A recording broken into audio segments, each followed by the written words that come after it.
चलो जी, good morning everyone. कैसे हैं बेटा? ओके। सो देखो जरा ध्यान से। यार ये फैन कम कर दो, थोड़ा आवाज ज्यादा कर रहा है। ओके। देखो भाई, वैसे तो हमारा कंपनीज एक्ट कंप्लीटली हो चुका है पूरा, है ना? बोलो बेटे। हाँ जी। तो कंपनी लॉ में कुछ बेसिक चीजें जो हमारे रह गई थी वो आज हमें कंप्लीट करना है। सबसे पहले will going to understand, actually दो ही टॉपिक हैं। एक है हमारे पास ड्राफ्टिंग को लेके। किसको लेके बेटा? ड्राफ्टिंग को लेके। और दूसरा हमारा एक सेक्शन छूट रखा था, दैट इज सेक्शन 447। क्या छूटा था बेटा? सेक्शन 447। अच्छा, पिछले बार आई थिंक जो दिसंबर का एग्जाम हुआ था, कितने मार्क्स की उसमें ड्राफ्टिंग आई थी? है ना? Approximately 20 marks. कितना बेटा? 20 नंबर। सम टाइम ऐसा होता है कि आते ही नहीं है, राइट?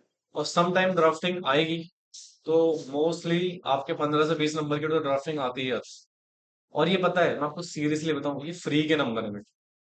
मोस्ट ऑफ स्टूडेंट सोचते हैं कि भाई ड्राफ्टिंग ड्राफ्टिंग, पता नहीं क्या ड्राफ्टिंग है, आज तुम्हें पता लग जाएगा क्या है ड्राफ्टिंग। राइट? तो ड्राफ्टिंग में ना, आपको मैं सीरियसली बता रहा हूँ, दिस इज फ्री के मार्क्स। ये आपके क्या है बेटा? फ्री के नंबर है। थोड़ा सा आपको चीजें याद करनी पड़ेंगी, दैट्स इट। ड्राफ्टिंग में जनरली हम क्या डिस्कस करेंगे सर? देखो, बोर्ड मीटिंग्स होती हैं, जनरल मीटिंग होती है। हाँ। अच्छा, बोर्ड मीटिंग से पहले हम नोटिस भेजते हैं जी। अगर आपने सेक्शन 173 पढ़ा होगा, वो कहता है बोर्ड मीटिंग से पहले भैया 7 दिन पहले आप क्या करोगे? तो नोटिस जो भेजता है कौन? सीएससी तो भेजता है, तो उसकी ड्राफ्ट क्या होंगे सर? बेसिक जो ड्राफ्ट तो सेम ही रहता है, कंटेंट बस चेंज होता रहता है। ड्राफ्ट तो क्या सेम ही रहेगा, कंटेंट क्या होता रहेगा? चेंज। भाई जो भी आपका एजेंडा है, उस एजेंडा उसमें मेंशन हो जाएगा, और हर बार एजेंडा क्या होता रहेगा? चेंज होता रहेगा। अच्छा, तो बोर्ड मीटिंग के नोटिस का ड्राफ्ट कैसा होता है? जनरल मीटिंग के नोटिस का ड्राफ्ट कैसा होता है? वो will understand here, right? Hello. तो ये तो हो गया पहला। दूसरा, अच्छा आपने ना कुछ रेजोल्यूशंस पढ़े? क्या पढ़े बेटा कुछ? रेजोल्यूशंस मतलब एक तरीके से रेजोल्यूशन क्या होता है बेटा? डिसीजंस। क्या होता है? डिसीजंस होते हैं जो टेकन बाय, या तो बोर्ड ऑफ डायरेक्टर्स डिसीजन ले रहे होंगे, हाँ जी, या तो मेंबर्स डिसीजन ले रहे होंगे। यस और नो? Of course. अच्छा सर, यहाँ पे ध्यान से सुनना। अगर बोर्ड ऑफ डायरेक्टर की बात करूं तो इसको हम बोलते हैं बोर्ड रेजोल्यूशन। क्या बोलते हैं बेटा? अच्छा, मेंबर के रेजोल्यूशन अगेन दो पार्ट्स में डिवाइड हो जाते हैं, एक होता है ऑर्डिनरी रेजोल्यूशन और एक होता है स्पेशल रेजोल्यूशन। ठीक है, तो यहाँ पर हमारे पास दो तरह के बेसिक रेजोल्यूशन है। पहला क्या है बेटा? बोर्ड रेजोल्यूशन, दैट इज फिर ओआर और फिर ऐसा। तो इन तीनों के ड्राफ्ट्स क्या होंगे? Are you getting my point? अच्छा, एक ड्राफ्ट होता है, ये बहुत मोस्टली नहीं पूछा जाता, बट अगर ये पूछ लिया तो आप बता सकते हैं, that is note making. Note making का ड्राफ्ट, ठीक है। एक होता है हमारे पास draft, that is about motion. किसका बेटा? मोशंस। और एक होता है आपका एजेंडा। हालांकि इसमें एजेंडा का ड्राफ्ट मेंशन नहीं किया हुआ है मैंने। एजेंडा कुछ होता नहीं है, मीटिंग में ही आप कुछ लाइंस ड्रॉ करते हैं, that is also the only agenda. ठीक है। तो ये कुछ हमें ड्राफ्टिंग बेसिकली डिस्कस करने हैं आज के सेशंस में। कुछ नहीं, मैं आपको पहले बता दूं, सबके ऑलमोस्ट ड्राफ्ट सेम ही रहे।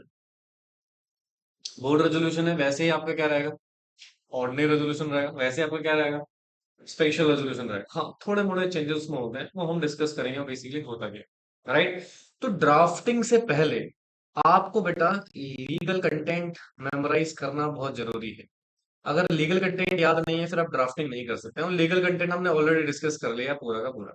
हमने मोस्टली बेटा सेक्शन 2 से लेकर सेक्शन 205 तक कंप्लीट कर लिया है। इनफैक्ट हमने सेक्शन 230 से लेकर टू दैट इज 40, ये सेक्शन में हमने डिस्कस करे हुए हैं। तो भैया ये पूरे के पूरे सेक्शंस की ना लीगैलिटी आपको पता होना बहुत जरूरी है। अगर मान लो कंपनी ने बोला कि रेजोल्यूशन ड्राफ्ट करो स्वेट इक्विटी शेयर्स के कॉन्टेक्स्ट में, अब ड्राफ्ट का फॉर्मेट तो सेम रहेगा, वो तो चेंज होने वाला है नहीं, बट उसके अंदर के कंटेंट क्या हो जाएंगे आपके? चेंज हो जाएंगे ना। तो वो आपको मेनली याद रखना राइट? तो अगर आपको लीगल कॉन्सेप्ट्स यानी कि लीगल कंटेंट याद है, तो again drafting it's a cup of T for you. ठीक है, अभी मैं आपको बताऊंगा, देखो बहुत क्लैरिटी के साथ समझ में आ जाएगा। इसको लिखो फटाफट।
या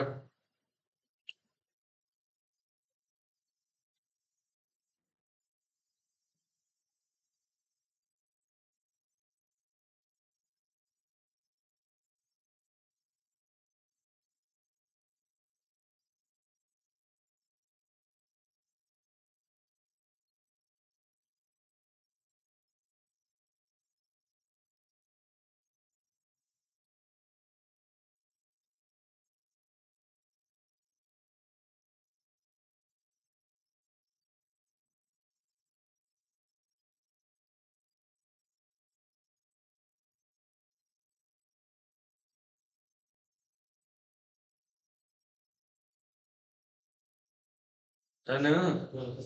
चलो, अब वन बाय वन ड्राफ्टिंग के इस पर्टिकुलर सेशन को हम कंप्लीट करेंगे। ऑलरेडी बेटा सारे ड्राफ्ट्स रेडी हैं आपके लिए। सुंदर है ना, बस इसमें कुछ एडिशन करना है और नोट आपके पास अवेलेबल है, आप उसी नोट में एडिशन करें। ठीक है, अब जरा सुनना ध्यान से। जैसे सबसे पहले हम क्या करने वाले हैं, नोटिस ऑफ बोर्ड मीटिंग। अब नोटिस ऑफ बोर्ड मीटिंग में देखो, जैसा ये कॉन्सेप्ट लिखा हुआ है जिस सीरीज में, वैसे ही आपको चीजें करनी है बेटा एग्जीक्यूशन में, याद रखना बिल्कुल। फॉर्मेट सेम रहेगा। तो सबसे ऊपर आता है कंपनी का लेटर हेड। क्या आता है बेटा कंपनी का? अब लेटर हेड कैसे बनता है जी? कुछ नहीं, आपको अगर जैसे मान लो एग्जाम में क्वेश्चन आया, ठीक है, नोटिस ड्राफ्ट करने के लिए, क्या ड्राफ्ट करने के लिए? नोटिस ड्राफ्ट करने के लिए, तो आपको सबसे पहले लेटर हेड प्रिपेयर करना है। कुछ नहीं करना साहब, सबसे पहले ऊपर कंपनी का नेम होता है।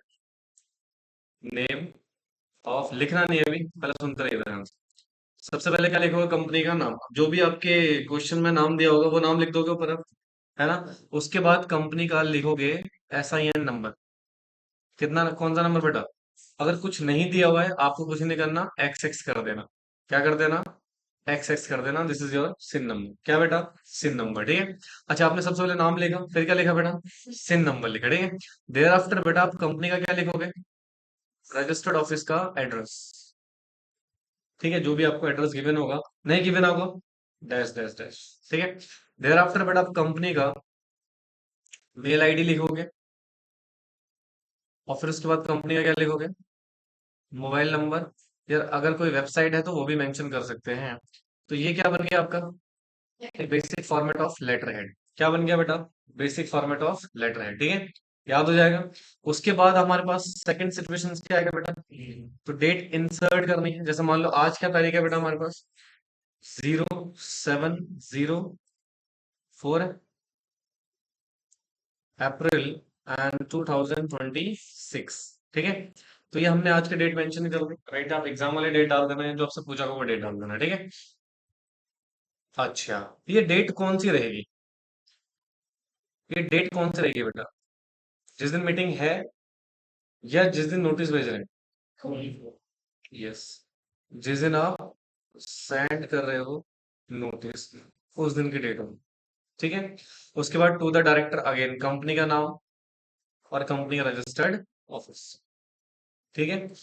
अच्छा, अब आपने बेसिकली यहाँ पे लिखा सब्जेक्ट, क्या लिखा हुआ है? Notice of dear sir madam, एक बेसिक फॉर्मेट होता है। अब ये है आपका कंटेंट, ये है क्या बेटा आपका कंटेंट, ये है आपका एजेंडा, मतलब क्या क्या डिस्कस करने वाले आप हैं मीटिंग में वो। जैसे यहाँ पे क्या लिखा देखो, नोटिस इज, ये लाइन एग्जैक्ट लिखनी हो। क्या लिखनी होगी? एग्जैक्ट, फिर इसको रट्टा मारो कुछ भी करो, क्या लिखा हुआ है?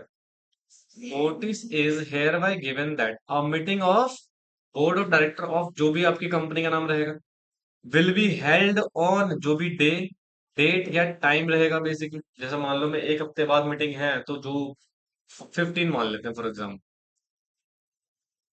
मान लो हम कर रहे हैं 15 तारीख को, कौन से डे पड़ रहा है?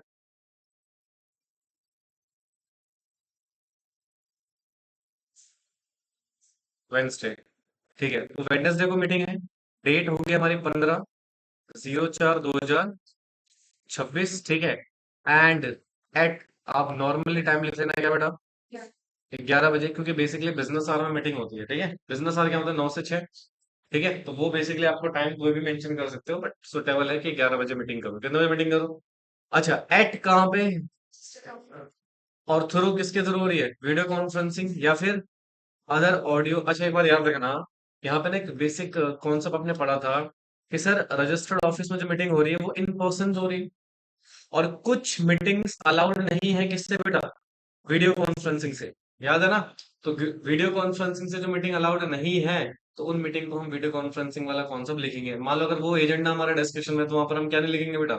वीडियो कॉन्फ्रेंसिंग मेंशन नहीं करेंगे, या फिर कोई भी अदर ऑडियो विजुअल मीन्स के through to transact the following business. अभी जो आपने लिखा है क्या एक जनरल पॉइंट है, कुछ नहीं करना, आपको क्या लिखना है? Notice is hereby given that a meeting of board of director of company will be held, जो भी डेट होगा, टाइम रहेगा, एक्सेट्रा एक्सेट्रा, कहाँ पे होगी? रजिस्टर्ड ऑफिस में, वीडियो कॉन्फ्रेंस के थ्रू हो रही है या फिर ऑडियो विजुअल्स के थ्रू हो रही है। ठीक है, और क्या डिस्कस करने के लिए? Following businesses. अब बिजनेस हमारी होगी, देखो कुछ भी लिख लेगा यहाँ पे तो मैंने, ठीक है, जो भी आपके क्वेश्चंस बनेगा उस हिसाब से ड्राफ्ट करोगे। पहले क्या लिखा हुआ है? To grant leave of absence, अगर कोई है तो। दूसरा, to confirm the minutes of previous board meeting, पिछले बोर्ड मीटिंग के मिनट्स को कंफर्म करने के लिए मीटिंग बुलाई जा रही है बेटा। टू कंसिडर अप्रूव बिजनेस, जैसे कि फाइनेंशियल स्टेटमेंट्स हो गया, अपॉइंटमेंट डायरेक्टर्स हो गया, लोन अप्रूवल एक्सेट्रा हो गया। To take note statutory registers and disclosure, अगर कोई है तो। Discuss any other matter as permission by the chair. समझ में आया? तो यहाँ पर आपने एजेंडा मेंशन कर दिया, क्या मेंशन कर दिया? तो एजेंडा के बाद आपको जनरली क्या लिखना है? You are requested to kindly make it convenient to attend the meeting, मतलब आप यहाँ पे डायरेक्टर को क्या कर रहे हो? रिक्वेस्ट कर रहे हो कि आप आके मीटिंग को अटेंड करें। और फिर फॉर क्या लिखोगे यहाँ पे? कंपनी का नाम, और जो भी डायरेक्टर या कंपनी सेक्रेटरी नोटिस भेज रहा है उसका नाम, उसके डेजिग्नेशन यहाँ पे लिख दोगे। मान लो सीएस है, तो यहाँ पे नाम क्या लिख दोगे? सीएस। और नीचे डेजिग्नेशन में क्या लिख दोगे? Company secretary. क्या लिख दोगे? Company secretary. Are you getting my point? Hello? या फिर अगर डायरेक्टर है, क्या बेटा? डायरेक्टर है, कुछ भी नाम लिख देना। क्या लिखो बताओ? रोहन लिख देते हैं। ठीक है, और नीचे डेजिग्नेशन में क्या लिख दोगे? डायरेक्टर। ठीक है, तो अगर सीएस भेज रहा है तो सीएस के सिग्नेचर हो जाएंगे, और अगर कोई डायरेक्टर भेज रहा है तो डायरेक्टर के साइन हो जाएंगे। खत्म हो गया बेटा ये। समझ आया? तो आपको फॉर्मेटिंग याद रखनी है, क्या रखनी है बेटा? तो इसकी वजह से आपको मल्टीपल टाइम्स ये ड्राफ्ट्स बनाने पड़ेंगे सेल्फ, सो दैट कि आपको चीजें याद हो सके। और सेम फॉर्मेट रहेगा आपका जनरल मीटिंग के नोटिस का भी, मैं आपको दिखा दूंगा नोटिस वो, बट मोस्टली सेम रहता है। बट हाँ, जनरल मीटिंग का नोटिस थोड़ा सा वाइडर बनता है, किससे बेटा? बोर्ड मीटिंग के नोटिस। ठीक है, ये लिख लो, एडिशन कर लो जो जो मैंने लिखवाना है।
We are done. ऊपर कर दो।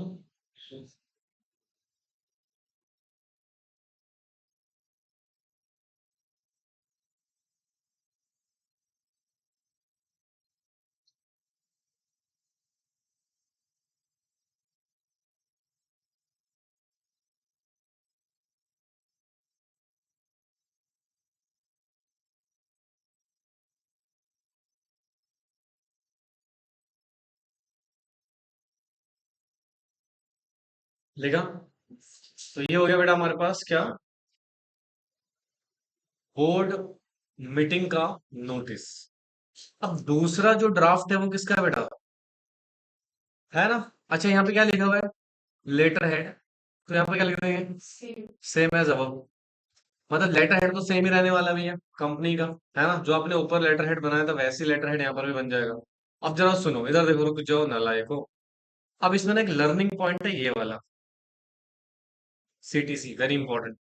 बाकी तो रेजोल्यूशन है और फिर ये जो फॉर्मेट है ये तो सेम है। आप जो ऊपर आपने नोटिस बनाया था बिल्कुल सेम, यानी कि ये भी नोटिस की तरह क्या है बेटा, बिल्कुल सेम है। तो यहाँ पर हम क्या लिख रहे हैं, सर्टिफाइड ट्रू कॉपी फॉर किसके लिए, कंपनी का नाम, और जो भी डायरेक्टर का रिस्पॉन्सिबल पर्सन है उसके सिग्नेचर या कंपनी सेक्रेटरी है क्या हो जाएगा इसमें सिग्नेचर हो जाएगा। अब जरा सुनो, ये जो इसकी बॉडी ऑफ स्ट्रक्चर है ना ये आपको समझना है, जरा ध्यान से सुनो।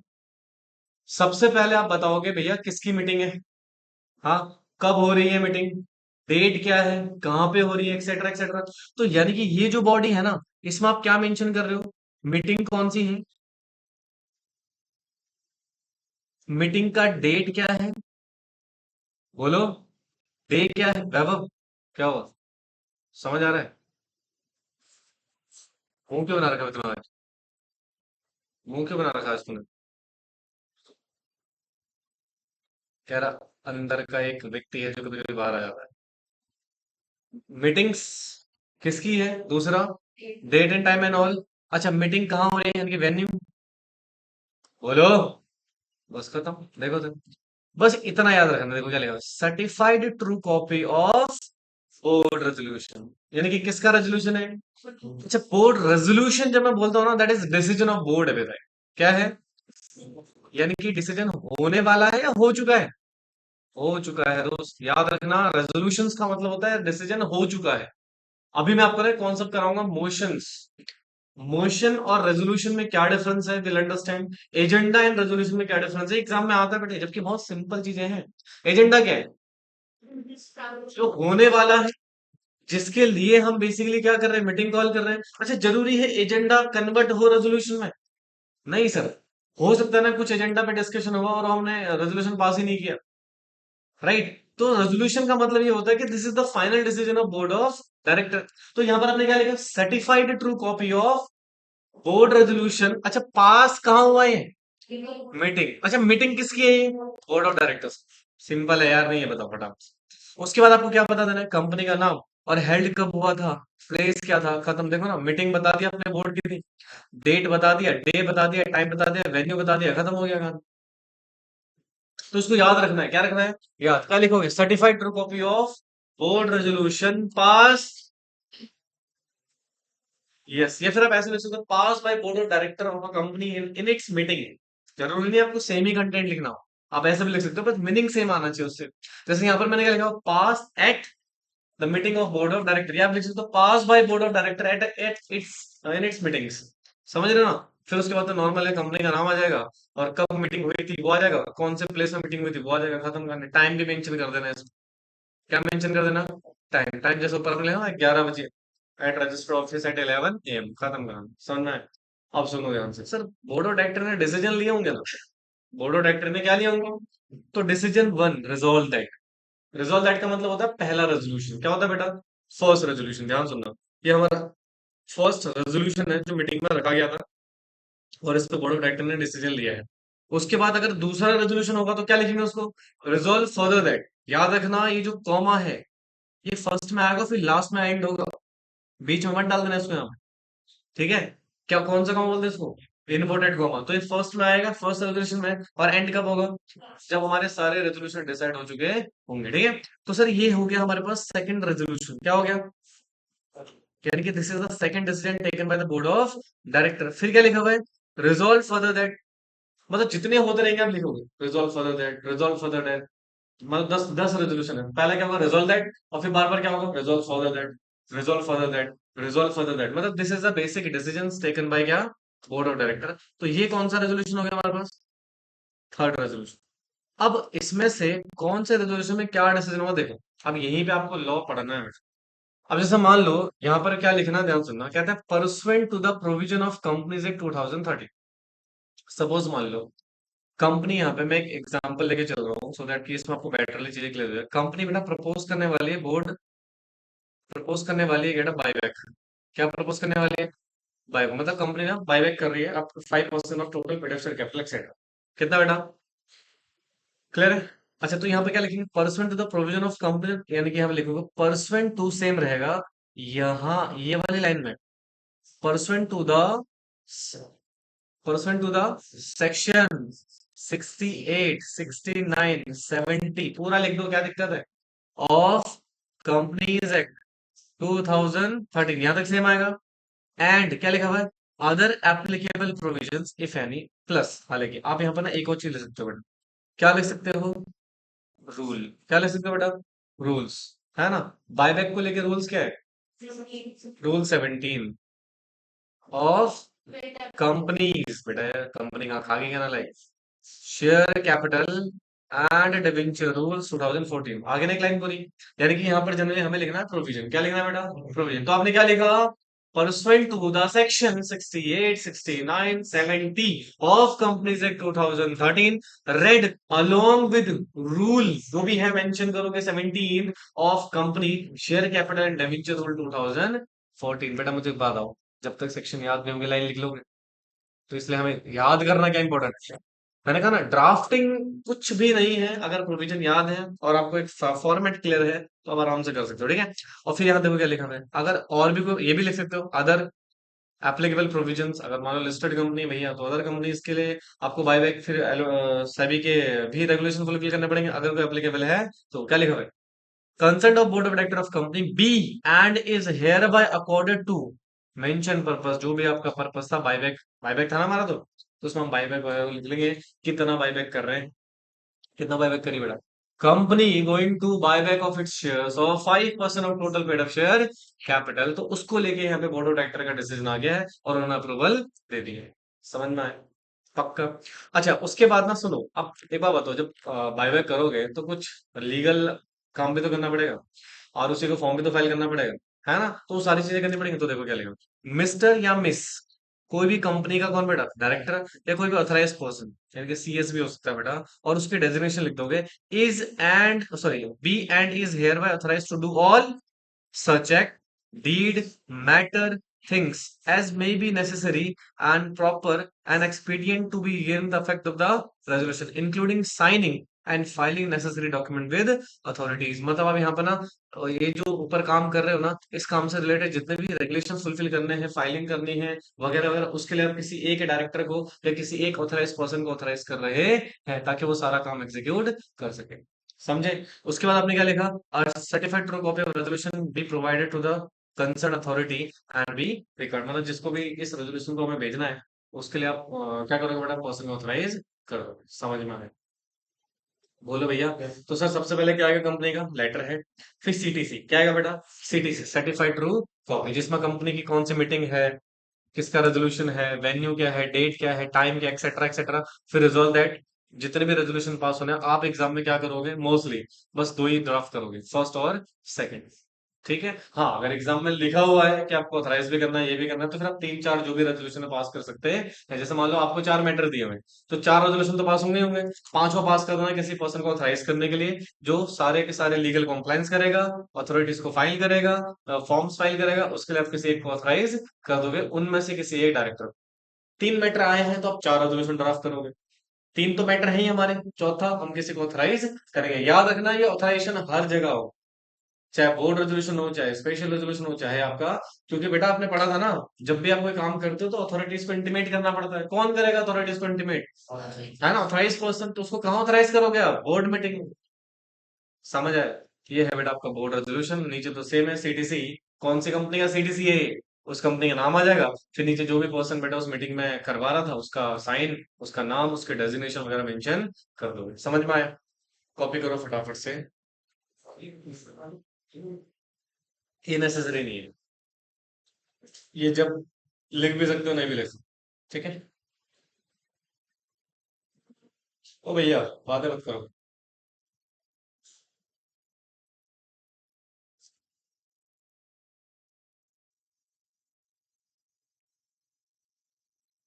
अभी आप जब खुद सेल्फ 10-12 रेजोल्यूशन ड्राफ्ट कर लोगे, नोटिस बना लोगे, उसके बाद आपको चीजें याद होंगी। ठीक है। और याद तो करनी पड़ेंगी दोस्त, एज इट इज। और मोस्टली सब जगह सेम ही है।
डन दोस्तों।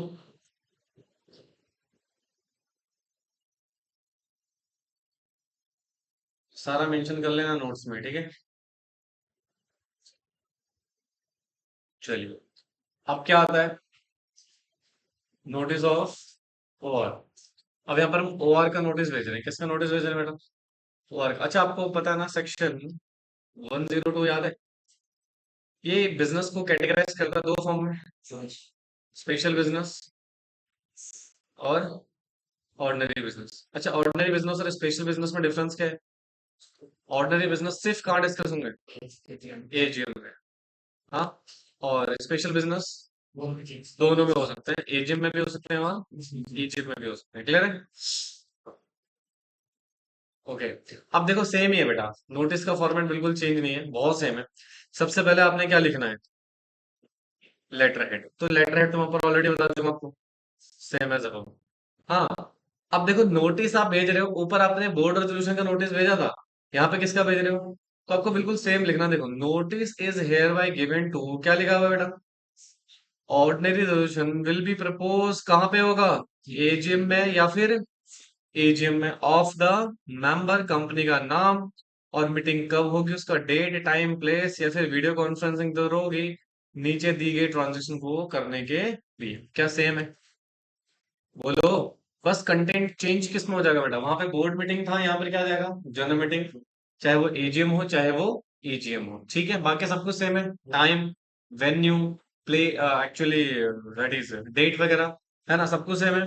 अच्छा, वहां पर एजेंडा लिखते थे, यहाँ पे क्या लिखोगे बेटा? ऑर्डिनरी बिजनेस लिखोगे या फिर स्पेशल बिजनेस लिखोगे? वो देख लेना। अच्छा, ऑर्डिनरी बिजनेस कितने थे? 5। नाम बताओ। फाइनेंशियल स्टेटमेंट को कंसिडर करना, फाइनल डिविडेंड ठीक है, ऑडिटर की अपॉइंटमेंट ठीक है, yes appointment of director other than retiring director ठीक है। तो ये आपके किस में आ जाएंगे, ऑर्डिनरी बिजनेस में। बाकी सारे बिजनेस क्या हो गए, दैट इज स्पेशल बिजनेस हो गया। क्या हो गया बेटा, हाँ अब जरा सुनो ध्यान से, जैसे आइटम नंबर 1 क्या लिखोगे बेटा इसमें, आइटम जो आपको डिस्कशन करना है बेसिकली, तो कहते हैं to consider and throw if fit pass the following resolution as an ordinary. तो अगेन बेटा क्या लिखा है, वही same situation personal to the provision of companies है, क्या भी और भी कोई प्रोविजन जो एप्लीकेबल है, कंसेंट किसके ले रहे हो, अकॉर्डिंग टू जो भी आपका मेंशन पर्पस है, अपॉइंटमेंट ऑफ डायरेक्टर हो सकता है, adoption of the financial statements हो सकते हैं, एक्सेट्रा एक्सेट्रा। क्या बिल्कुल सेम है, बस चेंज किया है बेटा। वहां पे आप कंसेंट किसके ले रहे थे, बोर्ड और डायरेक्टर्स की, यहाँ पे कंसेंट किसके ले रहे हो, हाँ ठीक है। तो देखो क्या लिखा हुआ, रिजॉल्व फर्दर दैट, क्या लिखा हुआ बेटा, the directors be and is hereby authorised to do all such act deed. मतलब आप किसी एक डायरेक्टर को या पूरे बोर्ड को क्या कर रहे हो बेटा, ऑथराइज कर रहे हो काम करने को लेके। क्या बिल्कुल सही है, बोलो यार। आप एक रेजोल्यूशन याद करना है, सारा फॉर्मेट सेम ऐसी है, बस याद रखना प्रोविजंस अलग होंगे, फॉर्मेटिंग सर्कमटेंसेस के हिसाब से रहेगा, ठीक है। बोलो, और फिर बाकी देखो सेम है। इन ऑर्डर टू किसके ऑर्डर में कर रहे हुए, कंपनी का नाम और कंपनी का जो भी रेजोल्यूशन पर्सन होगा साइन करने वाला, उसकी डिटेल आ जाएगी, सेम है। अच्छा अब नोटिस किसका जा रहा है, एसआर का। ये आपने बेसिकली किसका नोटिस भेजा था, और ये नोटिस किसका है, बिल्कुल सेम है। ऊपर आपने क्या लिख दिया देखो, पढ़ो जरा ध्यान से, किस रेजोल्यूशन के लिए नोटिस पास करना है। अच्छा कंपनीज एक्ट में सेक्शन कौन सा है, याद रखना 114 कहता है कि एसआर पास होने की इंटेंशन आपको नोटिस में मेंशन करना पड़ेगा। याद रखना बेटा, ऑर्डिनरी रेजोल्यूशन लिखना जरूरी नहीं है, बट अगर आप एसआर पास कर रहे हैं वो नोटिस में मेंशन करना पड़ेगा, कंपनी गोइंग टू पास क्या बेटा, स्पेशल रेजोल्यूशन। बाकी देखो कंटेंट बिल्कुल सेम है, कोई भी चेंज नहीं। क्या लिखा हुआ, notice is hereby given that क्या, special resolution will be propose to be, कहाँ पे पास हो गए, एजीएम में या फिर ईजीएम में, किसकी, मेंबर। ऑब्वियस सी बात है, किसका बेटा, कंपनी का। और मीटिंग कब हेल्ड हुई है, डे, डेट, टाइम, प्लेस, या फिर वीडियो कॉन्फ्रेंसिंग के through.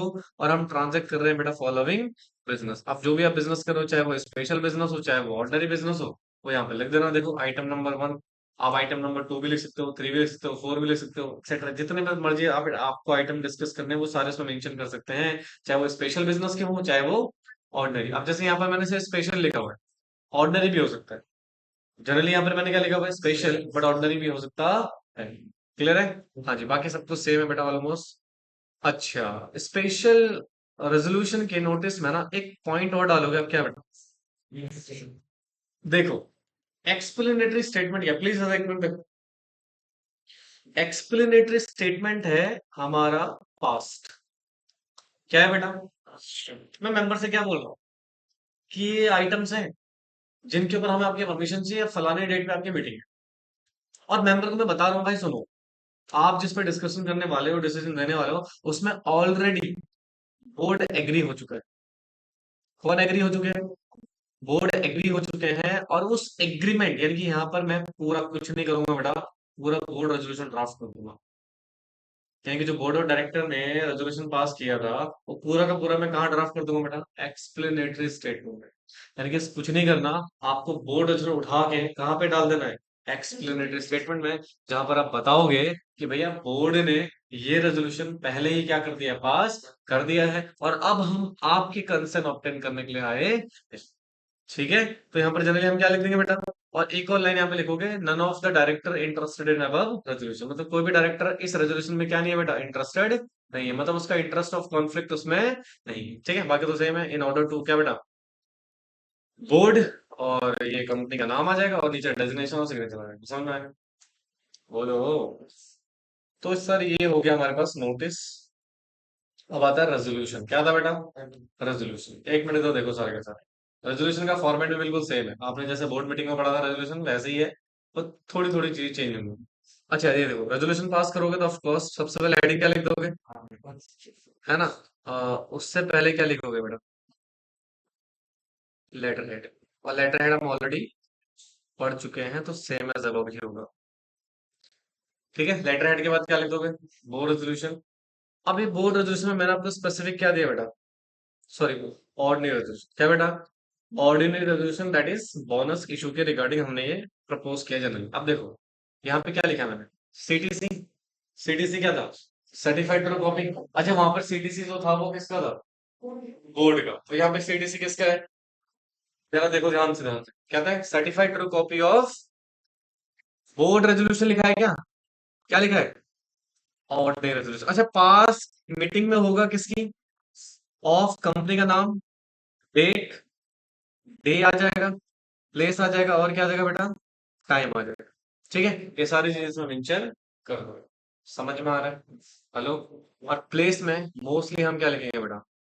Address of registered office. Mostly कह रहा हूँ, हमेशा नहीं है। आप अदर देन रजिस्टर्ड ऑफिस में मीटिंग कर सकते हैं, बट मोस्टली सिचुएशन में हम क्या लिखेंगे बेटा? आपको एग्जाम में चीजें सिंप्लीफाई रखनी है, कॉम्प्लिकेटेड नहीं। तो यहाँ पर आप क्या लिख दोगे बेटा? Address of registered office. ठीक है, तो आपका सीटीसी बन जाएगा। क्या बन जाएगा बेटा? अच्छा, सीटीसी के बाद अब देखो क्या लिखा हुआ है, to be at general meeting. अच्छा, रेजोल्यूशन पास हो चुका है ना, तभी तो ड्राफ्ट कर रहे हो। हाँ, तो इधर देखो ध्यान से। सबसे पहले मैंने आपसे क्या बोला था? फिर क्या है? फिर क्या है? फिर क्या है? मतलब ये सारे डिसीजन है क्या बेटा? सारे डिसीजन। अब क्या डिसीजन है देखो, परसुएंट टू सेक्शन 63 और कोई भी अदर प्रोविजन जो भी एप्लीकेबल है किसका बेटा? कंपनी एक्ट का। जिसको रेड करेंगे किसके साथ बेटा? Rule 14 of company share capital and debenture rule 2014, including any statutory modification re enactment therefore being time force. मतलब ये पूरा आपने क्या लिख दिया यहाँ तक? लॉ ही तो लिखा है। क्या लिखा है यहाँ तक? लॉ। तो कहते हैं एंड इन अकॉर्डेंस विद क्या बेटा? Articles of association of company. क्या लिखा हुआ है? The consent of member of company B and is hereby accorded for capitalisation of sum. अब सुनो, कितना अमाउंट कैपिटलाइज करो वो यहाँ पे लिख दोगे। मान लो 1 करोड़ को कैपिटलाइज कर रहे हैं, आउट ऑफ फ्री रिजर्व, या फिर सिक्योरिटी प्रीमियम अकाउंट, या फिर CRR. Can be use CRR for bonus issue? Yes.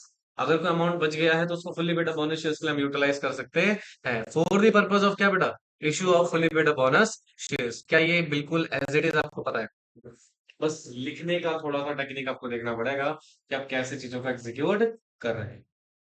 समझ में आ रही बात? हेलो। अच्छा, एक और बात, खाली लिखा हो ना अगर ड्राफ्ट ऑफ रेजोल्यूशन, तो आपको कुछ लिखने की भी जरूरत। आपको क्या करना है, जैसे मान लो आपने कुछ लिखा नहीं, उसने खाली ये लिखा हुआ है ड्राफ्ट करो रेजोल्यूशन, तो आप क्या करोगे?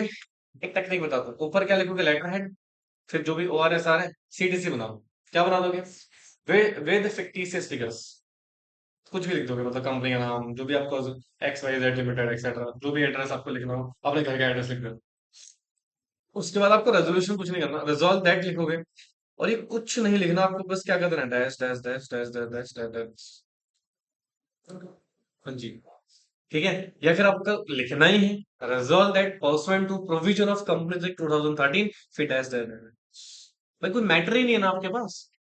हाँ, अगर आपको लगता है कि नहीं आपके पास समय है, तो आप ऊपर लिख देना, let assume company going to pass dash resolution for dash purpose, जो भी तुम्हारा पर्पस होगा। अब जैसे मान लो तुम्हें कोई सेक्शन याद है प्रॉपर तरीके से, ठीक है, फॉर एग्जाम्पल आपको याद है, क्या याद है? बताओ। है? बस स्वाइट इक्विटी और कुछ नहीं। स्वाइट इक्विटी ही याद आ रहा है। मान लो प्राइवेट प्लेसमेंट आ गया। क्या आ गया बेटा? प्राइवेट प्लेसमेंट आ गया। ठीक है, तो प्राइवेट प्लेसमेंट के क्या करोगे? पहले आप लिखोगे कंपनी प्राइवेट प्लेसमेंट कर रही है, और अज्यूम करोगे सारा फिगर, इतने शेयर्स हैं, इसको इशू कर रही है, इतने सिलेक्टेड पर्सन को इशू कर रही है। ठीक है। अच्छा, रेजोल्यूशन ड्राफ्ट करने से पहले सबसे मोस्ट इंपॉर्टेंट चीज क्या होता है? Working note. मैं बताऊंगा अभी आपको क्या करना होता है। तो आप उसको पहले अज्यूम फैक्ट्स लिख दोगे, फिर उसके बेसिस पे क्या ड्राफ्ट कर दोगे बेटा? रेजोल्यूशन। अच्छा, सबसे पहले हमने क्या बोल दिया, सेक्शन 63 के हिसाब से कंपनी क्या कर रही है? फलाने नंबर ऑफ अमाउंट को कन्वर्ट कर रही है। ठीक है, अब देखो यहाँ पे क्या लिखा हुआ है, फर्दर रिजॉल्व फर्दर दैट, क्या लिखा? नंबर ऑफ इक्विटी शेयर्स, जो भी उसकी फेस वैल्यू होगी, credited as fully paid account be and are hereby allotted as a bonus shares to the member of company whose name appear in, obvious है, कहाँ पे? ROM में, कहाँ पे? रिकॉर्ड डेट पे। ठीक है, इन अ प्रोपोर्शंस, जो भी आपका रेशियो रखा होगा, जैसे मान लो 2:1 है, 3:1 है, 4:1 है, जो भी आपने रेशियो रखा होगा कि दो इक्विटी शेयर वाले को एक बोनस शेयर्स देंगे वगैरह वगैरह, ठीक है। And number of new equity shares for every number of existing equity shares आपको कितने दे रहे हैं, मतलब मान लो न्यू इक्विटी शेयर्स आप दे रहे हो दो, और अगर किसी पर्सन ने कितने एग्जिस्टिंग शेयर होल्ड कर रखे हैं, चार, तो हर चार इक्विटी शेयर होल्डर को दो बोनस शेयर हम प्रोवाइड कर रहे हैं। तो यहाँ पर आपने बेसिकली क्या मेंशन कर दिया, कितने नंबर ऑफ इक्विटी शेयर्स आप इशू कर रहे हैं एग्जिस्टिंग मेंबर, समझे। अच्छा, फिर आगे क्या लिखा हुआ है देखो, the bonus share so allotted shall, क्या लिखा बेटा, rank pari passu in all respect with existing equity shares of the company. You know about the pari-passu clause, rank equally, क्या जी, रैंक इक्वली आपको ट्रीट करना है सभी रेजोल्यूशन इक्विटी शेयर्स के साथ, किसके साथ बेटा। और बाकी देखो, board of director of company deemed to be included as a क्या बेटा committee, be and hereby authorized to fix क्या बेटा record date, take necessary steps to listing of the shares, do all such act, जो भी मतलब काम होंगे उन सब के लिए बेटा आप किसी डायरेक्टर को क्या कर देंगे, ऑथराइज कर देंगे। तो यहाँ पे दो रेजोल्यूशन, तीन रेजोल्यूशन में आपने क्या करा बेटा, मैटर मेंशन किया, क्या मेंशन किया, पहले में आपने प्रोविजन बता दिए, दूसरे में आपने बता दिया क्या बेटा कितने इक्विटी शेयर इशू करो, तीसरे में बता दिया परिपक्व क्लोज रहेगा, हालांकि करने की जरूरत नहीं थी बट चलो ठीक है कर दिया। और लास्ट वाला रेजोल्यूशन देख लो, ऑथराइजेशन के लिए, किसके लिए बेटा, और ऑथराइज ऑब्वियसली बात है किसको करोगे, बोर्ड ऑफ डायरेक्टर्स में से। और फिर आप लास्ट में साइनिंग अथॉरिटी का क्या लिख दोगे बेटा, नाम, उसकी डेजिग्नेशन, और जब भी डेट वगैरह आपकी रिवेंशन नहीं है। समझ में आया क्या था ये, वो or that is ordinary resolution, समझ में आया कि नहीं है, बोलो बेटे। अगला क्या है, स्पेशल रेजोल्यूशन, बिल्कुल same as it is, there is no any change. सबसे पहले ऊपर क्या आएगा, letter head, and letter head क्या है, सेम एज अब, कौन सा रेजोल्यूशन पास कर रहे हो, लिख दिया, मैटर क्या है, स्वेट इक्विटी शेयर्स, अगेन क्या लिखा हुआ है, सीटीसी, बिल्कुल क्या रहने वाला है, बस ओआर की जगह क्या लिखोगे, ऐसा, है ना, ओआर की जगह क्या लिखोगे, ऐसा, बाकी सब कुछ क्या रहने वाले हैं, सेम, क्या लिखा हुआ है, to be pass at general meeting of company. Again देखो फर्स्ट वाले में प्रोविजन है पूरा, पढ़ो खुद ही, पढ़ो एक बार, pursuant to provision of section 54 companies या अदर कोई भी प्रोविजन एप्लीकेबल है, रूल कौन सा बेटा, date of completion capital individual 2014 including कोई भी statute modification enactment therefore, हाल ही में लिखने की जरूरत नहीं है उसको, ठीक है। Subject to the provision of क्या बेटा, articles of association company and such other approvals, जो भी आपको परमिशन सैंक्शंस वगैरह चाहिए होंगे वो सारा। कंसेंट ले रहे हो किसका बेटा, cabinet of company B is hereby according to the board of director issue, कितने नंबर ऑफ सर्टिफिकेट शेयर लिख देना, फेस वैल्यू कौन क्या है उसकी लिख देना, प्राइस क्या है उसका लिख देना, इंक्लूडिंग प्रीमियम अगर कोई है तो। फिर क्या लिखोगे बेटा, name of employ director for consideration other than cash, मतलब इसमें डायरेक्टर एम्प्लॉय को दे रहे हो बिना किसी कंसिडरेशन के, मतलब अदर देन कंसिडरेशन के। वैल्यू ऑफ क्या बेटा, know how equals property right, value addition, क्या सारा लॉ लिख दिया है, ये तो पढ़ा था अपने सर्टिफिकेट शेयर, ठीक है, समझ में आएगा नहीं। अगला देखो क्या लिखा हुआ है, further sorry resolve further that, क्या लिखा हुआ है, said sweat equity shares shall be issued on such terms and condition as may be determined by board of director according to the applicable laws and rank pari passu in respect of all existing equity shares of the company, same line है बेटा। फिर क्या लिखा हुआ है, resolve further that the valuation of क्या बेटा, IPR, know-how और value additions of sweat equity shares are to be carried by किसने बेटा, registered valuer ने according with the law। मतलब सुनो, ये मैटर जो है ना बेटा, ये हर बार चेंज होगा बट फॉर्मेट क्या रहने वाला है, सेम रहे। और लास्ट में देखो आपने क्या कर रखा है, ऑथराइज कर दिया, क्या कर दिया बेटा, ऑथराइज, यही करा था अभी आपने। हाँ, फिर क्या लिख दोगे, अच्छा यहाँ पर एक एडिशनल क्या आएगा बेटा, मैंने आपको क्या बताया था एक्सप्लेनेटरी स्टेटमेंट में, कुछ नहीं करना, जो लास्ट में बोर्ड ऑफ डायरेक्टर ने किया था वो सारा मेंशन कर देना है। देखो डिस्क्लोजर क्या क्या है, कौन से क्लास ऑफ शेयर्स हैं, नंबर ऑफ शेयर्स क्या है, करंट मार्केट प्राइस वगैरह वगैरह वगैरह, जो भी बोर्ड ने डिसाइड करा होगा वो सारी चीजें आप इसमें मेंशन कर दोगे। क्या मेंशन कर दोगे बेटा, पास्ट में जो एक्शन बोर्ड ऑफ डायरेक्टर ले चुके हैं। अब देखो इसमें एक और लाइन लिखना आपको, क्या, the board of director is opinion that the propose issue the best interest of the company है and none of director and KMP of a company और their relative except name are to be concern and interested financially and otherwise in the resolution. मतलब ये एक तरह से हम क्या लिख रहे हैं बेटा, कि डायरेक्टर का कोई भी इंटरेस्ट कॉन्फ्लिक्ट नहीं हो रहा है इस पर्टिकुलर सिचुएशन में। Board recommendation of the special resolution for the approval of board ने यहाँ पर बेटा रिकमेंडेशन दिया है किसको? मेंबर को अप्रूवल के लिए। समझ में आया? हाँ जी, क्लियर हुआ? तो फॉर्मेटिंग क्या है बेटा? सेम। फॉर्मेटिंग क्या है? सेम है, बस content according to the terms क्या होता रहेगा बेटा? चेंज होता रहेगा। अब क्या होता है, सुनो, बिफोर अंडरस्टैंडिंग मोशन मैं आपको ना एक कॉन्सेप्ट समझाऊंगा।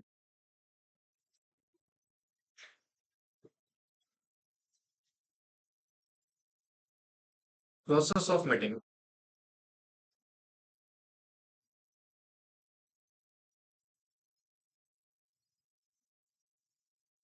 मान लो कंपनी ने कुछ एजेंडा मेंशन किए। क्या मेंशन किया बेटा? जो भी आपके एजेंडा रहे होंगे, ठीक है। अब ये एजेंडा रेजोल्यूशन है क्या? नहीं, ये डिस्कशन के लिए है। किसके लिए बेटा?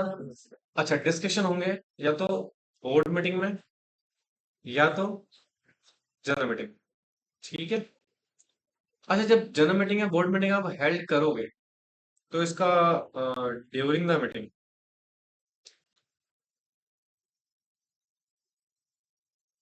ड्यूरिंग द मीटिंग आप कौन है?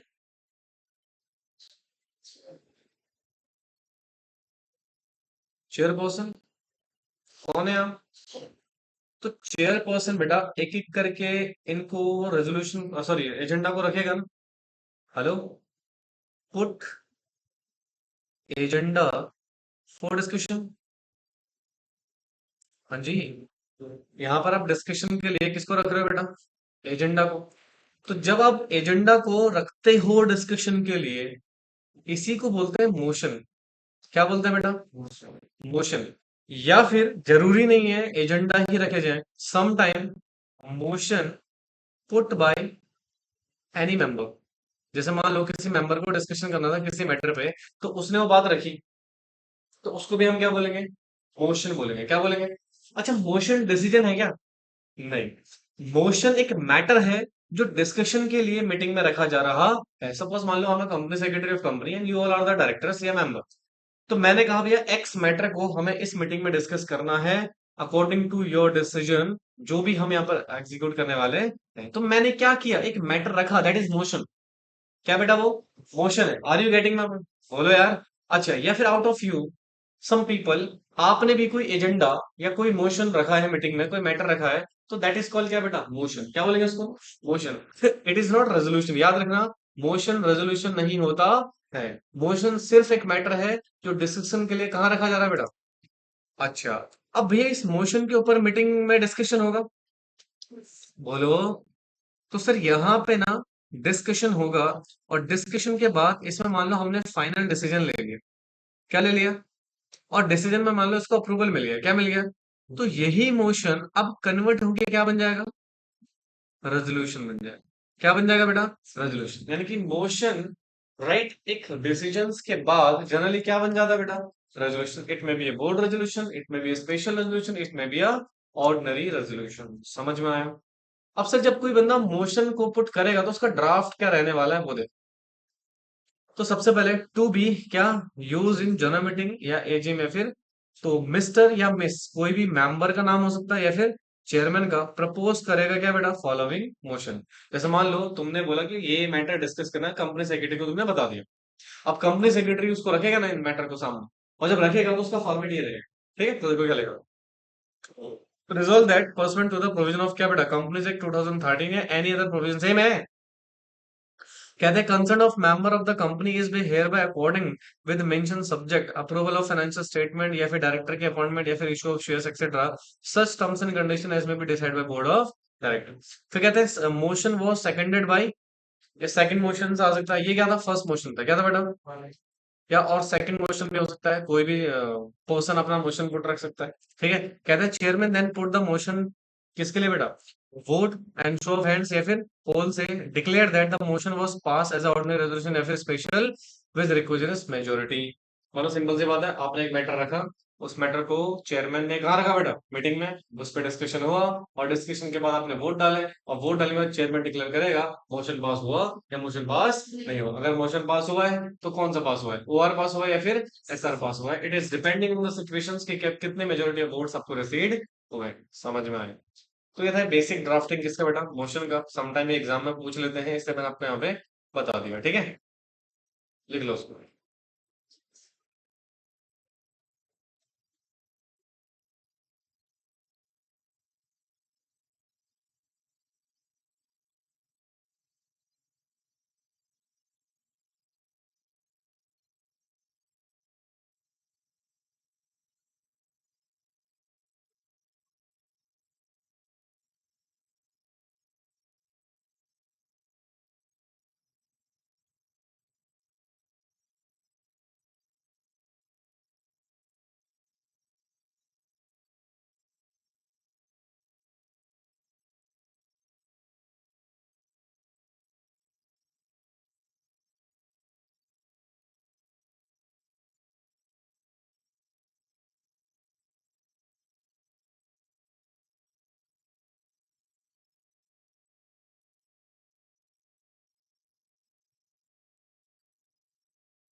समझ में आ रहा है कुछ, कुछ पल्ले पढ़ रहा है, नहीं पढ़ रहा।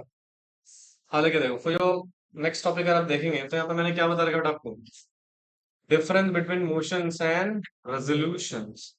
मोशंस क्या होता है बेटा, एक proposal but before the member for discussion, sorry put है बट बोल रहा हूँ उसको, ठीक है। तो एक मोशन बेटा यानी कि मैटर, एक प्रपोजल हमने मेंबर के समक्ष रखा है डिस्कशन के लिए। अच्छा रेजोल्यूशन क्या है बेटा, तो पास कर दिया किसने, मेंबर्स। क्लियर है।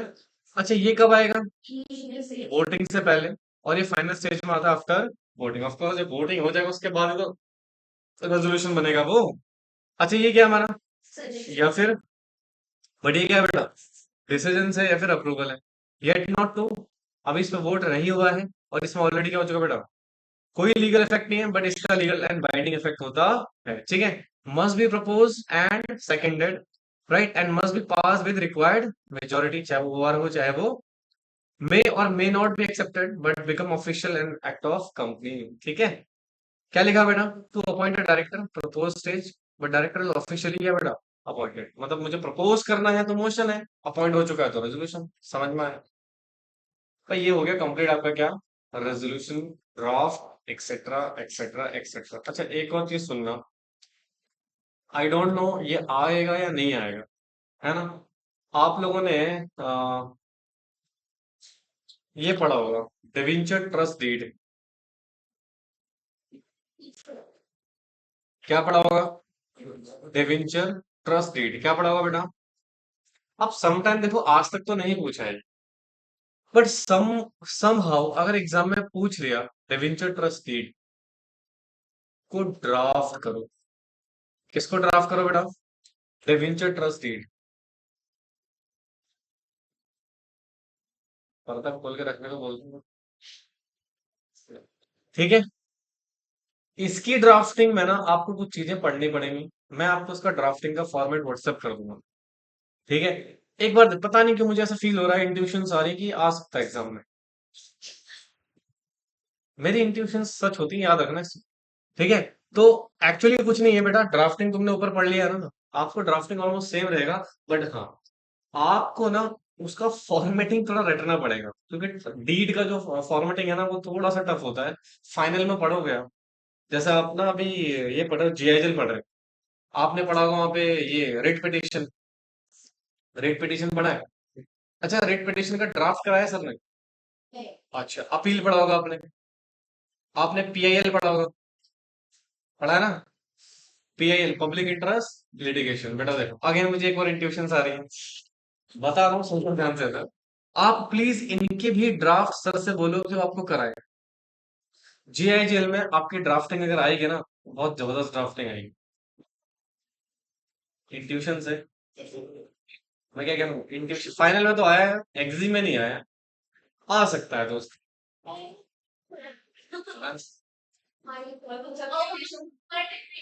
और एक बात बता दूं, जो मुझे मैं जो बोल रहा हूँ ना, भले वो आए या ना आए, बट तुम्हें करना है।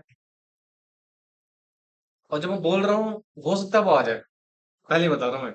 सो एक बार सर जब आएंगे, या सर को मैसेज डाल दो कि सर पॉसिबिलिटीज हैं इस बार कि हमारे क्या है, writ petition, appeal, PIL etcetera जितने भी ये हैं, चाहे आपका कंप्लेन भी पढ़ा होगा आपने, पढ़ा है ना? रिट पिटिशंस के साथ अच्छा, आपने एक रिटर्न स्टेटमेंट पढ़ी होगी, पढ़ी है ना? रिटर्न स्टेटमेंट, हाँ, रिस्पोंडेंट क्या देता है? हाँ, ठीक है। तो ये सारी चीजें एक बार ना इनका ड्राफ्ट देख लेना दोस्त। क्या देख लेना? सर से बोलना कि आप ड्राफ्ट ना सर पूरा डिटेल में मत बताओ, खाली फॉर्मेट समझाओ, डिटेल में नहीं आएगा। फॉर्मेट आपको पता होना चाहिए। क्या पता होना चाहिए? और यार ये चीजें तो आपको पता होनी चाहिए दोस्त, जब आपने पढ़ी है रिट पिटिशन कैसे फाइल होता है ना? इसका ड्राफ्ट शायद आईसीएसए का मॉड्यूल देखना, मुझे तो आइडिया नहीं है जेएल का क्या है। एक बार आईसीएसए का मॉड्यूल देखना, मे भी हो सकता है उसमें ड्राफ्ट अवेलेबल हो। पूरा देख लिया तूने? और मिल गया तो तेरी हड्डियां तोड़ दूं। नहीं, अगर मिल गया तो हड्डियां तोड़ दूं। ठीक है। तो एक बार दोस्तों प्लीज इसको देख लेंगे। देखो, आईसीएसआई में ना डोंट ट्रस्ट, वो कुछ भी मजे लेने के लिए कुछ भी कर सकते हैं। चलो इस बार बच्चों को थोड़ा दुखी करते हैं, एक काम करते हैं, रेट पिटिशन की ड्राफ्टिंग दे दो 10-15 नंबर। धप्पा हो जाएगा तुम्हारा। पता क्या हुआ, मैं अपनी कहानी सुनाता हूँ तुम्हें। जब मैं फाइनल में था, फाइनल में नहीं सॉरी, एग्जीक्यूटिव में बताता हूँ। हमारा ना जैसे तुम्हारा टेक ओवर है ना बेटा, तुम्हारा तो ऐसे एसटी रेगुलेशन दी हुई है, अच्छी खासी दी हुई है ना? रेगुलेशन आपको प्रॉपर दी हुई है बेटा। बट मेरा क्या था ना, जस्ट ओवरव्यू दिया था उस समय आईसीएसआई, 1-2 पेज का था ये खाली। यू वोंट बिलीव, इसमें से 8 नंबर का क्वेश्चन आ गया। और सीएस में 8 नंबर मायने रखता है, समझ रहे हो? सीएस में 8 नंबर क्या रखते हैं? मायने। और फाइनल में रिट पिटिशन का ड्राफ्ट दे दिया था इन्होंने, करो। हालांकि हमारा तो ड्राफ्टिंग का ही पेपर था एक प्रॉपर, बट स्टिल। तो इसलिए बेटा मैं आपसे कह रहा हूँ कि आपको ना ड्राफ्ट रेडी करना है। अगर ब्रजेश सर नहीं देंगे तो मेरे को बताना, मैं दे दूँ, है ना? बट पहले प्रेफरेंस हम उन्हीं को देंगे। अगर वो दे देंगे तो अच्छी बात है। अगर वो बोलते हैं कि नहीं मेरे पास टाइम नहीं, तो मुझे बता देना, I will provide you the drafts, और आप उनके ऊपर प्रिपरेशन कर लें। ठीक है ना? समझ में आ रही है बात? हाँ, तो ये मैं मुझे याद दिला देना, डिवेंचर ट्रस्ट डीड का मुझे ड्राफ्ट भेजना है आपको, वो मैं आपको भेज दूंगा, ठीक है दोस्तों? बाकी इसका ड्राफ्ट अगर ब्रजेश सर प्रोवाइड कर देंगे तो वेल एंड गुड है। नहीं प्रोवाइड करते हैं तो आई विल, हालांकि वो प्रोवाइड कर देंगे, ऐसा सच कुछ नहीं है। ठीक है। और अच्छे ड्राफ्ट देंगे आपको वो, क्योंकि वो खुद इस पे प्रिपेयर करते हैं। एक्चुअली वो ना एडवोकेट है, उनको भी आईसीएसआई का उतना शायद चीजें नहीं क्लियर होंगी, तो इसलिए मैं आपको गाइड कर रहा हूँ, दैट्स इट। तो एक बार सर से बोलना कि सर ऐसी ऐसी बात है, हमारे ना ड्राफ्टिंग का थोड़ा सा है कि रेट पिटिशन वगैरह का आ सकता है, तो आप हमें वो दे दीजिए। यार क्या जा रहा है, मान लो ना, अच्छी बात है, मैं तो कह रहा हूँ आई ड्राफ्टिंग। मान लो 10-15 नंबर की ड्राफ्टिंग आ गई ना भाई साहब, तुम्हारे नैया पार हो जाएगी। क्योंकि सीरियसली मैं बता रहा हूँ, 20 नंबर ये तो गधा है, पता नहीं क्या पढ़ के गया था ये। अगर 20 मार्क्स का ड्राफ्ट आया था ना बेटा, तो 20 नंबर तो यूं आने चाहिए थे, यूं। जबकि पढ़ाया तो था तुम्हें ड्राफ्ट, फिर भी नहीं करके आए। पिछली बार एक्चुअली 2 महीने के लिए तो गाँव गए थे भाई साहब। और गाँव जाने के लिए बोर नहीं है, गाँव जाना मतलब जिंदगी तहस नहस कर। बस गांव घूम के आ रहा भाई। कोई फिक्र नहीं है। मैं कहा एग्जाम है तेरा है मेरा है। मुझे फिक्र हो रही है ये करा रहा है सर एंजॉय। पूरा 2 महीने गांव घूम के आए। शादी किसी की। घूमने कोई जाएगा अपनी वाइफ के साथ। समझ रहे हो। जिंदगी के मजे कोई और लेगा। और साला तुम्हें क्यों जाना है शादी ब्याह में। समझो बात को। मैं ये ताने दे रहा हूँ साफ साफ। ठीक है। शादी ब्याह किसी की भी हो भैया भाभी एक्सेट्रा एक्सेट्रा। नहीं जाना भाई। नहीं जाना तो नहीं जाना। क्योंकि आपके लिए इंपॉर्टेंट क्या है। एक और कहानी सुनाता हूँ। जब मैं सीएस एग्जीक्यूटिव में था। अच्छा मेरी ना आजकल बच्चे ना बड़ा एक्सक्यूज करते हैं सर मेरे सर में दर्द हो रहा है मेरी तबीयत खराब हो रही है मैं क्लास नहीं आ पाऊंगा वगैरह वगैरह। मेरे ना खुद के कजन की शादी थी और ज्यादा दूर भी नहीं है। यहीं रहते हैं वो कल्याणपुरी में। कजन की शादी। तो और सारी फैमिली गई हुई है। अब मेरी क्लास थी पेपर भी नहीं है क्या है। क्लास है क्लास छोड़ी जा सकती थी। मैं कहा नहीं छोड़ूंगा। अब मेरी क्लास होती थी सुबह 8 बजे से लेकर 4 बजे तक क्योंकि दोनों ग्रुप की प्रिपरेशन कर रहा था मैं। है ना अब सोचो अगर मैं क्लास एक दिन की क्लास मिस करूँ तो सोचो मेरा कितना नुकसान हो जाता। और पढ़ाते भी बहुत थे। एक एक दिन में भाई साहब अच्छा खासा कंटेंट कंप्लीट हो जाता था। मैं कहा नहीं यार मैं शादी में तो नहीं आऊंगा भाई आऊंगा भी तो सीधे मैं बारात में पहुंचूंगा वहां। तो मैं क्या करा अपने बैग में कपड़े लेके गया। ठीक है। मैं क्लास अटेंड करी 4 बजे फ्री हुआ। वहीं इंस्टीट्यूट के वॉशरूम में मैंने चेंज किया कपड़े। ठीक है। बैग वहीं इंस्टीट्यूट में रख दिया क्योंकि अगले दिन क्लास जाना था। तो रिसेप्शन वाली मैम से थोड़ी मेरी बॉन्डिंग अच्छी हुई। ठीक है। मैंने कहा मैम बैग रख देना प्लीज कह रही ठीक है ओके डन। तो रख दिया। मैं शादी अटेंड करके 4 बजे वहां से निकला मैंने शादी अटेंड करी। और ऐसा नहीं कि मैं वहां पे रुक रहा हूँ। मैं गया क्योंकि चेहरा दिखाना था खाली कि हाँ मैं आया हूँ। होता है ना थोड़ा सा मैं जाता भी नहीं। अब खुद की भाई की शादी है तो थोड़ा बहुत तो एडजस्ट करना पड़ता है तो मैं गया। मैंने शादी वादी अटेंड करी। और 11 बजे रात के कितने बज रहे थे। खाना वाना खा के मैंने कहा मम्मी मैं जा रहा हूँ। मम्मी कह रही अकेले रहे हाँ जा सुबह क्लास भी जाना था भाई सोना भी जरूरी है। तो मैंने मम्मी से कीज ली घर की मैं सीधे घर आया। आराम से सोया हूँ। ठीक है सुबह उठा हूँ 6-5 बजे। रेडी हूँ फिर से कहाँ पहुंच गया हूँ। क्लास। भाई करना पड़ता देखो। एक्सक्यूज के लिए ना सीएस में कोई जगह नहीं है आप बच्चों को लगता है कि सर एक दिन की तो बात है नहीं दोस्त। वो एक दिन का नुकसान बहुत लंबा चलता है। और कुछ लोग तो यहाँ 10-10 20-20 दिन के लिए जाने की सोच रहे हैं। समझते हो बात को। तो ये चीज है भाई। तो इसलिए दोस्तों बाकी तुम्हारी मर्जी देखो मैं किसी को प्रेशराइज तो कर नहीं सकता वैसे भी आजकल के बच्चों को कुछ बोलो तो बुरा और मान जाते हैं। भाड़ में जाओ बट मैं एक सजेशन दे रहा हूँ आपको कि ये सजेशन आपका रहेगा पहले तो मैं बच्चों को जबरदस्ती रोक लेता था मैं तो जाके दिखा घर वाले को फोन आता सर जाना जरूर मैंने जाके दिखाएगा ये क्लास। मैं कहा मैं नहीं पढ़ाऊंगा फिर इसको और घर वाले भी कहते थे सर कोई बात नहीं जाएगा ये। पहले तो मैं इतना डोमिनेंस रखता था बच्चों पे नहीं जाएगा तो नहीं जाएगा भाई कुछ भी हो जाए।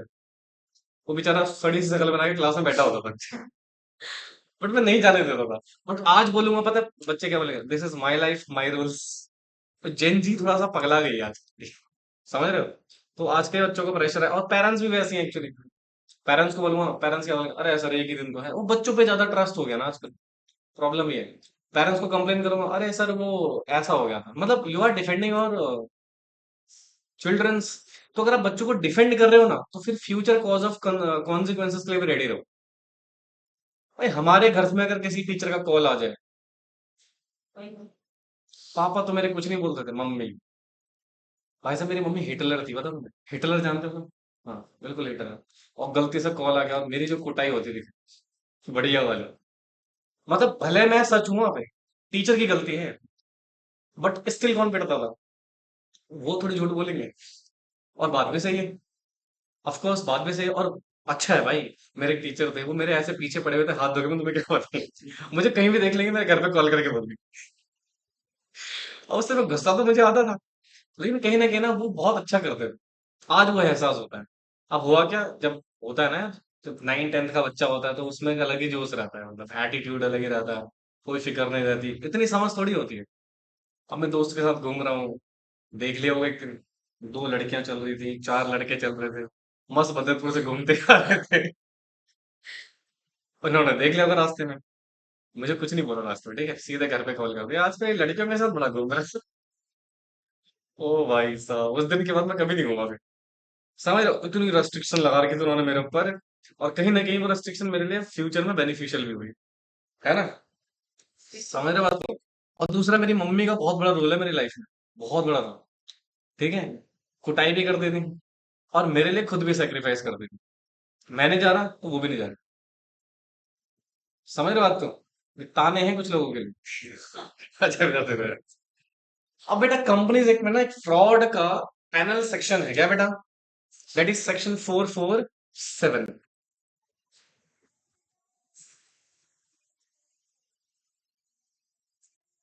अरे वो मैडम ने प्रिंट नहीं किया होगा क्या, जब बोल के होगा।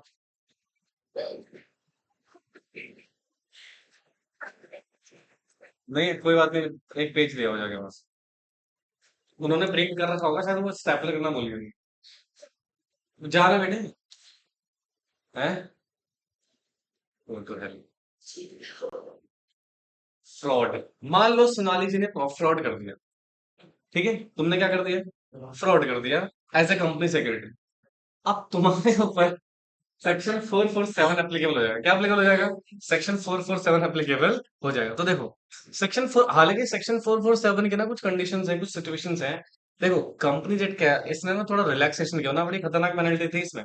इसमें थोड़ा रिलैक्स हुआ, रिलैक्स क्या, देखो सबसे पहले सेक्शन कहाँ एप्लीकेबल होगा, अप्लाइज टू क्या लिखा हुआ है, मतलब सिर्फ डायरेक्टर और ऑफिसर के ऊपर नहीं, मतलब जो भी पर्सन ऑफिसर इन डिफॉल्ट के डेफिनेशन में फंस रहा है वो फंसेगा चीज में। ठीक है, मतलब जो भी रिस्पॉन्सिबल पर्सन होगा उसकी लाइबिलिटी होगी किसमें बेटा, 447 में। अच्छा, कवर करता है क्या बेटा, फ्रॉड को, किसको बेटा, फ्रॉड को, सुन रहे हो तुम लोग। हाँ, फ्रॉड कहाँ पे हुआ है, फ्रॉड कहाँ पे हुआ है।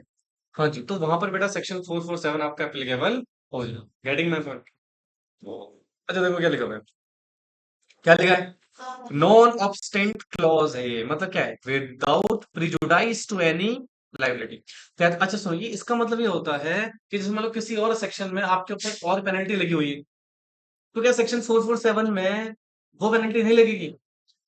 जैसे मान लो कोई एक और सेक्शन है जिसमें आपको पेनल्टी लग रही है, क्या लग रही है बेटा, तो अगर मान लो सेक्शन 447 में पेनल्टी लग रही है तो क्या एक्स पेनल्टी आपकी हट जाएगी क्या, नहीं बेटा। तो मतलब ये एक्स तो लगेगा लगेगा, प्लस ऐड हो जाएगा किसकी पेनल्टी, सेक्शन 447 की। देखो ना लिखा हुआ है, पनिशमेंट अंडर दिस सेक्शन क्या लिखा हुआ है, इन एडिशन टू क्या, रिपेमेंट ऑफ डेट या लाइबिलिटी अंडर अदर लॉज। मतलब किसी दूसरे लॉ में अगर आपकी कोई पेनल्टी लाइबिलिटी कॉज हो रही है, या जो डेट आपको रीपे करना है उसके एडिशन में है सेक्शन 447। समझ में आ रहा है, तो ये किसी सेक्शन को प्रिजुडाइज नहीं करता। नहीं आया समझ, तो पहले तो हमने ये समझ लिया ये हर व्यक्ति के ऊपर एप्लीकेबल है, जरूरी नहीं है कंपनी का डायरेक्टर हो ऑफिसर हो। ठीक है, और ये किसी दूसरे सेक्शन को हार्म नहीं करता, ये एडिशन है बेटा, क्या है। अच्छा, दिस इज वेरी इंपॉर्टेंट, कब लगेगा सेक्शन 447 की पेनल्टी, देखो क्या लिखा है, थ्रेशोल्ड फॉर मेजर फ्रॉड। यानी कि सर जनरली क्या बोल रहा है कि अगर आपने फ्रॉड किया है कितने लाख रुपए, 10 लाख या उससे ज्यादा, राइट, और कितना बेटा, 1% of turnover which average low. यानी कि सिचुएशन को ऐसे समझिए, अमाउंट ऑफ फ्रॉड, क्या बेटा, अमाउंट ऑफ फ्रॉड। तो अगर अमाउंट ऑफ फ्रॉड आपका कितना है बेटा, 10 लाख या मोर, बोलो। हम्म, या फिर 1% ऑफ टर्नओवर, यानी कि कंपनी का जो टर्नओवर है उसका कितना परसेंट बेटा। अच्छा, इन दोनों में से जो भी लोअर केस होगा, क्या होगा बेटा, है ना, उस लोअर अमाउंट पे क्या लग जाएगी बेटा,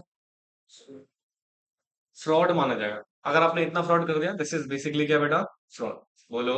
हाँ जी, जैसे मान लो टर्नओवर है एक 100 करोड़ का, कितने करोड़ का, ठीक है। अब मुझे बताओ कि 10 लाख तो लगेगा ही लगेगा, और 100 करोड़ का 1% कितना होगा, 1 करोड़, विच एवरेज लोअर, 10 लाख। तो 10 लाख का फ्रॉड है, मतलब सेक्शन 447 आपके ऊपर एप्लीकेबल हो जाए। मतलब मिनिमम अमाउंट कितना बोल रहे हैं बेटे, 10 लाख होना ही चाहिए। ठीक है, अच्छा पनिशमेंट क्या है, आपको इम्प्रिजनमेंट हो सकती है कितनी बेटा, मिनिमम 6 महीने की और मैक्सिमम 10 साल। अच्छा, फाइन कितना लगेगा, अमाउंट ऑफ, मतलब जो भी फ्रॉड का अमाउंट है वो, और मैक्सिमम कितना, 3 times of amount of fraud. Clear है? बोलो। अच्छा, अब ये जो मिनिमम जेल का कॉन्सेप्ट है ना 6 महीने का, इसको बढ़ा देंगे जी, और इसको बढ़ा के कर देंगे 3 साल। किस केस में बेटा? अगर फ्रॉड जो है, सॉरी, अगर जो फ्रॉड है उसमें क्या इन्वॉल्व है बेटा? Public interest. सुनो ध्यान से प्लीज, हेलो क्या कह रहा है भाई? फ्रॉड करा है आपने, अमाउंट कितना है? 10 लाख और मोर, या फिर 1% of turnover which ever is lower. अगर इतना फ्रॉड है, राइट, और इससे ज्यादा है, तो सेक्शन 447 एप्लीकेबल हो जाएगा। मिनिमम कितनी जेल हो सकती है? 6 महीने की। मैक्सिमम 10 साल की जेल। अच्छा, फाइन कितना? अमाउंट ऑफ फ्रॉड या 3 टाइम्स ऑफ फ्रॉड। ठीक है। अच्छा, ये जो 3 साल का मिनिमम जेल है ना, ये रिप्लेस हो जाएगा कितने, सॉरी, 6 महीने का जो मिनिमम जेल है, ये रिप्लेस हो जाएगा बेटा किससे? 3 साल की मिनिमम जेल से। अगर आपका फ्रॉड में क्या शामिल है बेटा? मतलब पब्लिक इंटरेस्ट के अगेंस्ट अगर आप काम कर रहे हैं, तो भैया उस केस में क्या हो जाएगा? 6 महीने को रिप्लेस कर देंगे किससे? 3 साल से। समझ आए?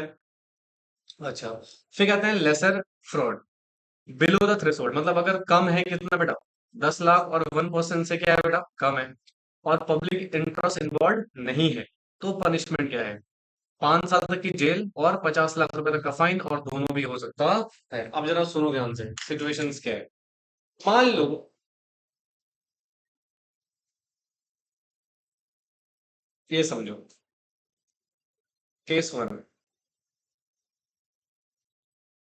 थ्रेशोल्ड एक्सीड है,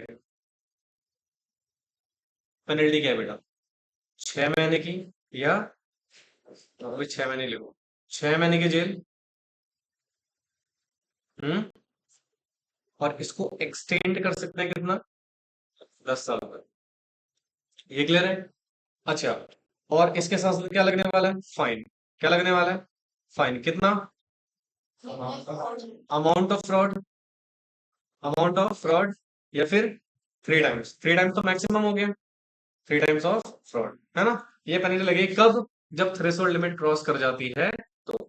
अच्छा, थ्रेशोल्ड लिमिट क्रॉस तो कर गई, प्लस इसमें इन्वॉल्व है क्या बेटा? पब्लिक इंटरेस्ट के अगेंस्ट है, तो भैया ये जो 6 महीने हैं, इसको रिप्लेस कर दोगे कितने साल के लिए?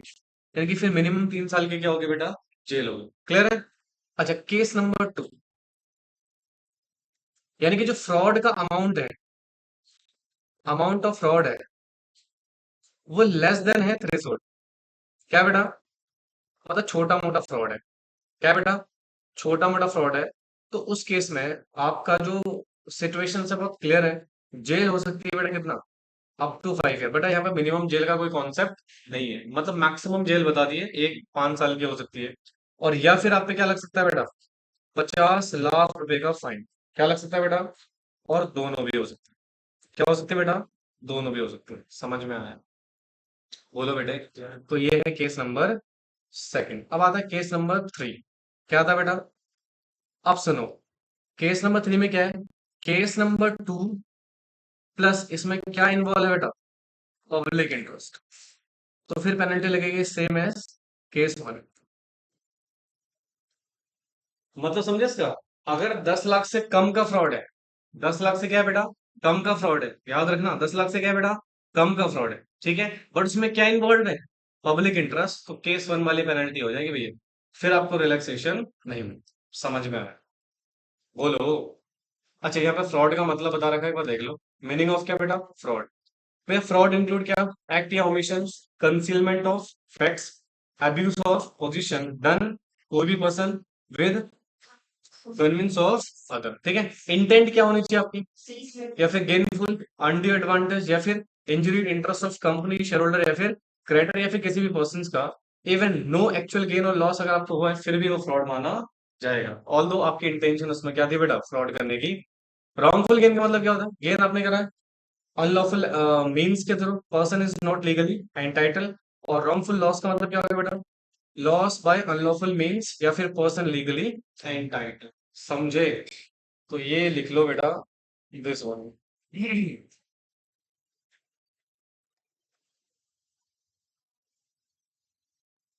इस तो खाली है ही।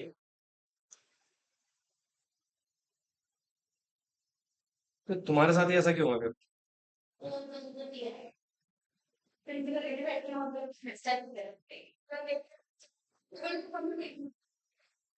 मेरा भी तो उल्टा पलटा था, मतलब स्टेप का उल्टा मैनेज करना सीखो तो मैंने सीखी। जैसे